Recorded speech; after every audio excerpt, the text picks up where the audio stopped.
శౌర్యమథేందురింద్రపదవీ సన్మంగళం మంగళం. లక్ష్మీం క్షీరసముద్రరాజతనయాం శ్రీరంగధామేశ్వరీం దాసీభూత సమస్తదేవవనితాం లోకైకదీపాంకురాం శ్రీమన్మందగడాక్షరబ్ధవిభవబ్రహ్మేంద్రగంగాధరాం త్వాం త్రైలోక్యకుటుంబినీం సరసిజాం వందే ముకుందప్రియాం. సిద్ధలక్ష్మీర్మోక్షలక్ష్మీర్జయలక్ష్మీ సరస్వతీ శ్రీర్లక్ష్మీర్వరలక్ష్మీశ్చ ప్రసన్నా మమ సర్వదా. నేటి కాలమాన విశేషాలను గమనిద్దాం. స్వస్తి శ్రీ చాంద్రమాన కరణామ సంవత్సరం దక్షిణాయనం శరదృతువు కార్తీక మాసం శుక్లపక్షం శుక్రవారం.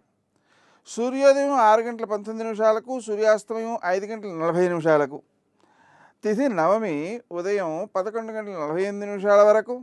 నక్షత్రం ధనిష్ట మధ్యాహ్నం 2:10 వరకు. వర్జం రాత్రి 10:04 నుంచి 11:49 వరకు.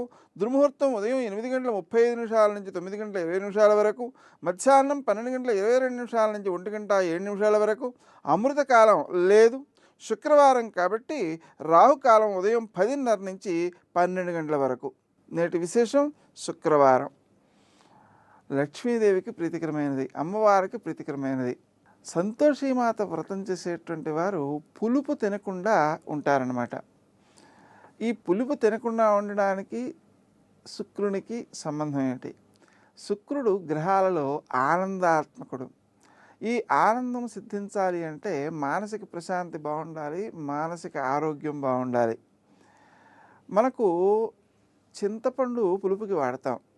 ఈ చింతపండు అనేటువంటి పదార్థంలో రక్తాన్ని విరిచే గుణం ఉంది.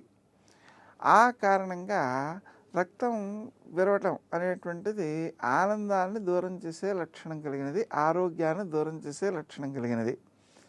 అయితే ఈ పులుపుని మానేయడం ద్వారా ఏమవుతుంది? రక్తమునకు పుష్టి శుద్ధి ఏర్పడతాయి. కాబట్టి అది ఆరోగ్యాన్ని ఆనందాన్ని ఇచ్చేదిగా ఉంటుంది. ఆ కారణంగా పులుపు తినడం మానేయడం ద్వారా శుక్రునికి సంబంధించినటువంటి పదార్థాలలో ఈ చింతపండు ఒకటి. అతనికి సంబంధించినటువంటి పదార్థాన్ని మనం మానేయడం ద్వారా వ్యక్తిలో సమగ్రమైన ఆనందం, ఆరోగ్యం సిద్ధిస్తాయన్నమాట. నేటి ఆణిముత్యం.